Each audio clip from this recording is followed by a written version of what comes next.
Hello students, welcome to you government commerce college BCom part second EAFM paper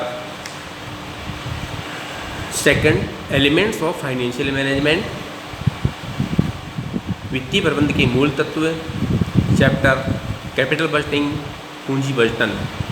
सब point पूंजी बजटन की विधियाँ, techniques of capital budgeting. अब तक हम जो अध्ययन कर रहे थे उसको वास्तव में ऑपरेशन में लाने में हमें कौन कौन सी विधियों का प्रयोग करना पड़ता है, उन विधियों का हमें यहाँ पे अध्ययन करना है। पूंजी व्यय निर्माण अथवा विभिन्न पूंजी परियोजनाओं का मूल्यांकन उनसे उपार्जित संभावित प्रत्याय की दर के आधार पर किया जाता है। इसके उपरांत विभिन्न परियोजनाओं को उनकी प्राथमिकता के आधार पर क्रमबद्ध करके सबसे अधिक प्रत्याय दर वाली परियोजना को चुन लिया जाता है। इस कार्य के लिए अनेक विधियां प्रयोग में लाई जाती हैं, क्योंकि इन विभिन्न विधियों के आधार पर प्रत्येक परियोजना की लाभदायकता का अध्ययन करके पूंजी व्यय करने अथवा न करने का निर्णय भी लिया जाता है। इसलिए इन्हें परियोजना की लाभदायकता का मूल्यांकन, अप्रीजियल ऑफ प्रोजेक्ट प्रॉफिटेबिलिटी अथवा पूंजी बजटन प्रविधियाँ, कैपिटल बजटिंग टेक्निक्स भी कहा जाता है। इन विधियों को इस प्रकार दर्शा जाते हैं, जैसे ये दो प्रकार से होती हैं। पूंजी बटने की विधियाँ दो प्रकार की होती हैं। एक होता है परंपरागत विधियाँ और दूसरा होता है अपहारित रोकड़ प्रवाह विधियाँ। तो परंपरागत विधियों के अंदर हमारे पास आता है अपरिहार्यता विधि, अदायगी अवधि विधि, औसत प्रत्याय दर विधि। और अपहारित रोकड़ प्रवाह के अंतर्गत आती शुद्ध वर्तमान मूल्य विधि, लाभदायक सूचकांक विधि और आंतरिक प्रत्याय दर विधि। ये हमारे पास में 3 और 3 6 प्रकार की विधियाँ ऑपरेट होती हैं। तो परंपरागत विधियों में सबसे पहले हमारे पास आती हैं अपहारिता विधि, अर्जेंसी मेथड, अदायगी अवधि विधि, पेबैक पीरियड मेथड, औसत प्रत्याय दर विधि, average rate of return method. तो अपहारिता अल्पकालीन आवश्यकताओं, अपहारिता विधि अर्जेंसी मेथड का अध्ययन करते हैं। अपहारिता आपातकालीन आवश्यकताओं अथवा संकटकालीन परिस्थितियों के आधार पर पूंजी परियोजना की स्वीकृति को उचित ठहराने हेतु प्रयुक्त एक मापदंड है। इस विधि के अंतर्गत ऐसी परियोजनाओं को पहले लिया जाता है जो तुरंत आवश्यक हैं तथा जिन्हें स्थगित नहीं किया जाता।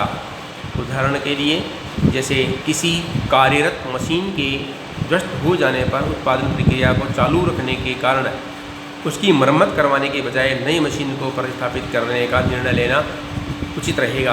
यद्यपि ऐसा निर्णय आर्थिक दृष्टि से अनुपयुक्त हो सकता है, किंतु विशेष परिस्थिति में यहाँ उचित निर्णय हो सकता है। डॉक्टर SP सिंह के अनुसार ये बताया गया है कि अध्ययन की गई संस्थाओं में परियोजना की वांछनीयता की जाँच करने का यह सर्वाधिक प्रचलित तरीका होता है। इसमें कुछ गुण दोष भी हैं। तो इस विधि का सबसे बड़ा लाभ यही है, इसकी सरलता है, किंतु अधिक विनियोजन एवं दीर्घकालीन परियोजनाओं के लिए इस विधि को निर्णय का आधार नहीं बनाया जा सकता है, क्योंकि अपहारिता का कोई मापदंड नहीं होता है। अपहारिता के आधार पर लिए गए निर्णय संयोग से भले ही ठीक निकलें, किंतु वैज्ञानिक विश्लेषण के आधार पर निर्णयों की तुलना में ठीक नहीं हो सकते हैं। इस विधि के कुछ दोष इस प्रकार से भी हैं, जैसे यह वैज्ञानिक विश्लेषण पर आधारित नहीं है तथा वस्तुनिष्ठता और तथा सामान्यतः दोनों की कमी रहती है। दूसरा, यह परियोजना की पूंजी उत्पादकता तथा संस्था की अर्जनों पर इसके प्रभावों को मापने में असफल है। तीसरा, इस विधि के आधार पर निर्णय लेने के कारण विभिन्न अधिकारियों द्वारा अपनी परियोजनाओं को स्वीकृत कराने के लिए प्रबंध की चापलूसी करने की प्रवृत्ति बढ़ जाती है। नंबर 4, यदि कोई परियोजना स्थगित हो सकती है तो उस पर विचार भी नहीं किया जाएगा, चाहे वह कितनी ही लाभप्रद हो और कितनी ही अच्छी हो।